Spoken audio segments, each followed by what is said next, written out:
It was Science Week at Danville Elementary, and Phineas said, "We need to build something awesome, but helpful too." Ferb tapped a tiny device on the table. "What if we make a real earthquake detector?" "Cool," shouted Phineas, "but not the kind grown-ups use. Let's build one for kids, using things from home." So the two brothers got to work.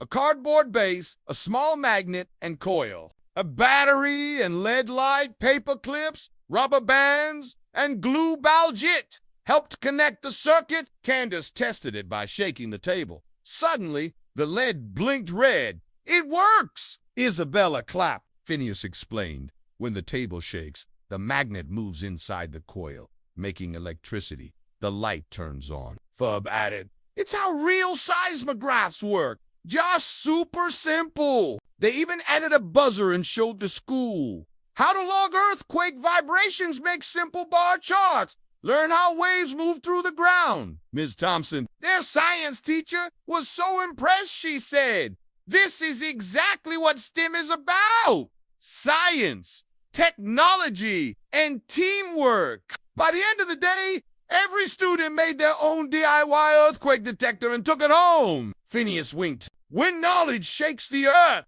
you stay ready."